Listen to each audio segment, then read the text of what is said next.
21वीं सदी में जंग हथियारों के साथ साथ माइंड गेम से भी लड़ी जाती। एक पूरा वॉर नैरेटिव होता है, उसको कैसे कंट्रोल किया जाए, ऐसा ही हो रहा है। तो सबसे पहले इजराइल ने ईरान के सुप्रीम लीडर को मारा, अन्य अधिकारियों को मारा।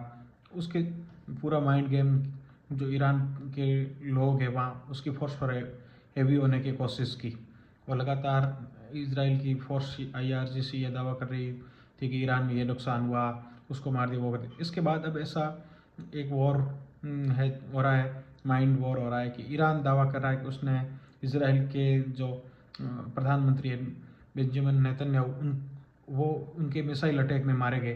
तो इस तरह ये पूरा अफवाह चल रही थी। इस बीच से उन्होंने एक पहले वीडियो जारी किया जिसमें वे निर्देश देते हुए दिखाई दे रहे थे, और उसमें वे तो वो दावा किया गया कि ये वीडियो AI है, जूम के द्वारा प्रस्तुत किया गया है, बनाया गया है।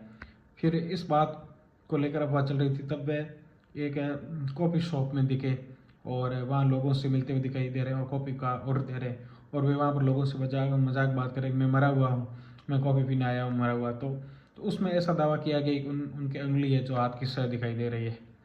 फिर जब ऐसा हुआ तो वे एक दूसरा और वीडियो जारी किया, वे लोगों से मिल रहे हैं और युद्ध का वहाँ जायजा लेने गए और वहाँ बात कर रहे हैं कि मैं मरा हुआ हूँ और यहाँ जो नुकसान हुआ उसका जायजा लेने आया, उसका जवाब दिया। फिर भी उसमें भी यही दावा किया लोगों ने वगैरह कि ये AI वीडियो है। अब वो है जो अमेरिका के राजदूत है जो इजराइल गए हैं, तो उन्होंने कहा कि मुझे ट्रंप ने भेजा है कि आप सुरक्षित है नहीं है, सही है नहीं, ये जानने के लिए। तो वो उनसे मिल रहे हैं, उनसे मुलाकात कर रहे हैं, बातचीत करते हुए, उनसे हाथ मिलाते हुए वीडियो आया अमेरिका के राजदूत के साथ, राजनयिक के साथ, जिसमें वे एक लिस्ट हाथ में लिए हुए अमेरिकी ईरान के अधिकारियों की और नेताओं की। उसमें कह रहे हैं इसमें मैंने 2 नाम और काट दिए, 2 लोगों को और मार दिया। जो लारिजानी है, जो ईरान के आर्मी के प्रमुख कमांडर, सैनिक कमांडर थे, जो अध्यक्ष थे, उनको मार दिया। नेशनल सुरक्षा सलाहकार जो ईरान के थे उनको मार दिया। ये अब ऐसी खबर आ रही थी उसमें। तो पूरा एक माइंड गेम चल रहा है, अलग अलग हथियारों के अटैक के, ड्रोन्स के वीडियो जारी कर रहे हैं, एयरफोर्स के वगैरह अटैक के। ये तो ऐसा पूरा माइंड गेम एक लोगों के दिमाग पर हावी होने की कोशिश की जा रही, कैसे माइंड गेम खेला जा रहा, कैसे नैरेटिव बनाया जा रहा, कैसे दुनिया को लोगों का जो ओपिनियन है उसको अपने पक्ष में किया जाए, ऐसा पूरा खेल हो रहा है। तो मीडिया के द्वारा सोशल मीडिया पर वीडियो डाले जा रहे हैं, ये ऐसा नुकसान हुआ ईरान को, और ये हुआ, पूरे मिसाइल जो टारगेट है, जो लॉन्चिंग पैड है, वो कैसे ध्वस्त कर रही है US सेंट्रल कमांड और इजराइल की एयरफोर्स।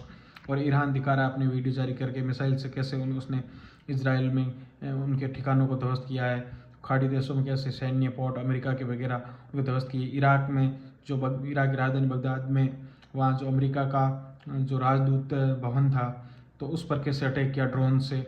पूरा इस तरह दुनिया के नैरेटिव को कंट्रोल करने की कोशिश की जा रही है पूरी तरह से। तो ये एक AI की एंट्री इस युद्ध में हो गई है। किस तरह AI का इस्तेमाल कौन बेहतर करता है, कौन दुनिया में अपने नैरेटिव को कंट्रोल करता है। तो लारिजानी जो थे लगातार ईरान के नैरेटिव को कंट्रोल कर रहे थे, नैरेटिव बना रहे थे, लगातार ईरान के लिए अच्छा काम कर रहे थे।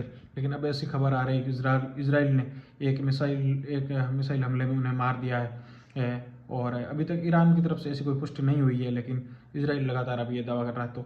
तो आने वाले समय में AI तकनीक युद्ध में बहुत बड़ा रोल निभाएगी, ये दिखाई देता जा रहा है। तो जो माइंड गेम जीतेगा वो भी युद्ध के नैरेटिव को कंट्रोल करेगा।